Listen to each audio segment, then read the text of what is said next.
Devil May Cry surgiu com o propósito de ser um novo Resident Evil, porém, graças às mudanças em seu gameplay, Hideki Kamiya decidiu fazer uma nova série, essa voltada para o hack and slash. E quando uma franquia recebe vários jogos, acaba surgindo a necessidade de inovar, mesmo que essa inovação toda não seja algo melhor do que era antes. E no caso do Devil May Cry, um reboot aconteceu. Se for comparar os últimos 3 jogos da série no quesito gameplay, digamos que são bem parecidos. É claro que existem algumas particularidades, como por exemplo, do 3 para o 4, o Dante pode usar todos os estilos de luta na mesma missão. Mas o enredo, meus amigos, as coisas mudaram. Eu lembro como se fosse ontem, lá em 2010, quando eu ouvi esse magrelo falar. My name is Dante. E o pior é saber que Dante sempre repugnou o uso de drogas, e mesmo assim...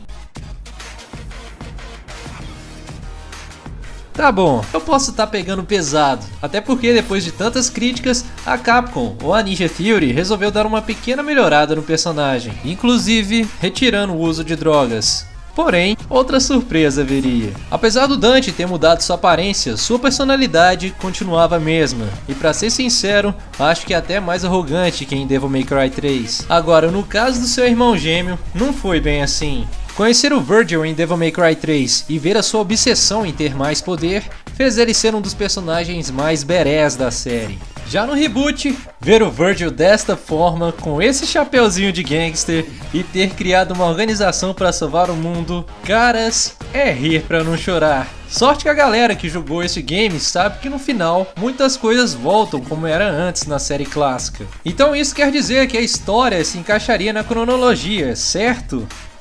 Na verdade não. E o maior fato que impossibilita isso é ele, Sparda.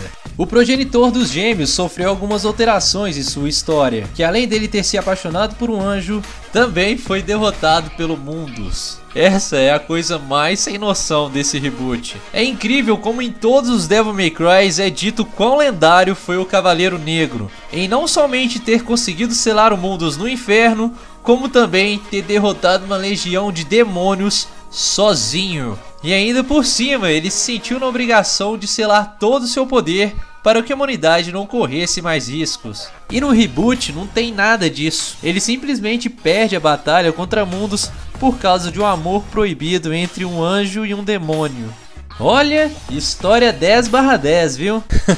Mas é sério, galera, porque não tem muita lógica nisso. Você vê todos os vilões chamar o Dante e o Virgil de Son of Sparda, aqueles que são filhos do lendário cavaleiro que derrotou mundos. E ver essa frase no reboot não faz muito sentido. Mas a pergunta que eu não quero calar é qual história será do próximo Devil May Cry? Será que a Capcom irá continuar com a do reboot ou ela voltará às origens? Bom, segundo uma entrevista para a PlayStation Blog em junho de 2015, o Hiroyuki Kobayashi, produtor da Capcom, disse que o futuro da série ainda era incerto, nem mesmo sabiam se ela iria continuar. Mas, indo um pouco além disso, vemos que no relatório anual da Capcom do mesmo ano dessa entrevista, já estavam ali confirmados jogos para 2016 e 2017. E olhem quem está ali dando sopa.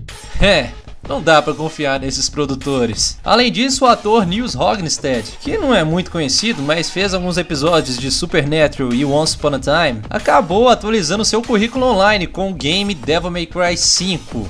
Que obviamente a Capcom deve ter mandado ele apagar depois. Agora, sabendo que o novo jogo já está a caminho, só falta saber qual sequência ele será relacionada. Se de um lado não dá pra confiar nos produtores, pelo visto, os atores deixam várias pistas. No Twitter do Ruben Langdon, que interpretou o Dante clássico, foi postada uma foto junto com Young Bosch, que é o ator e dublador do Nero em Devil May Cry 4. Nessa foto os dois estavam usando roupas de captura de movimento, bem comuns para jogos, e que logo depois, adivinhem, a foto foi apagada. Eu posso estar exagerando aqui, mas a única vez que eles trabalharam juntos, sem ser na série Devil May Cry, foi em Street Fighter, onde o Ruben é o dublador do Ken, e sim, ele parece muito com o personagem, e o Bosch dubla o personagem Yang. E se você nasceu na década de 90, você vai lembrar desse cara.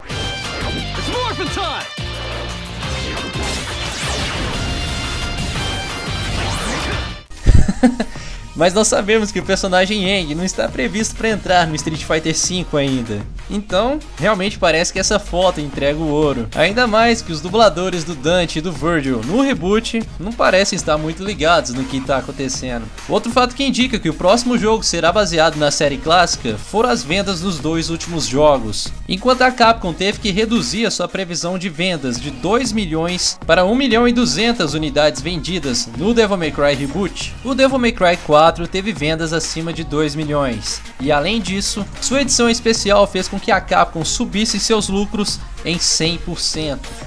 Se você for comparar essas duas últimas versões especiais, não é uma competição muito justa. Afinal de contas, o Devil May Cry 4 Special Edition está entupido de extras, além de você poder jogar com 3 personagens novos. Já do reboot só colocaram os DLCs, 60 FPS e um modo mais difícil. Eu sei que muita gente não comprou esse Devil May Cry por preconceito do novo Dante. Mas pô, só isso de extra, sendo que o DLC você poderia ter comprado na versão anterior, fica difícil, né? E galera, o jogo é excelente. Eu sei que eles deram uma cagadinha ali no enredo, principalmente no caso do Sparda, mas de hack and slash, meus amigos, sinceramente, pode ser que seja até o melhor. Mas analisando que a Capcom devolveu a maioria, e além de todas essas pistas que foram mostradas aqui no vídeo, eu realmente acredito que o próximo Devil May Cry será a continuação da história clássica. E se for para dar um chute, isso será confirmado na Tokyo Game Show de 2016. Não tem nada falando de Devil May Cry na agenda da Capcom, mas mesmo assim, eu deixo aqui a minha aposta.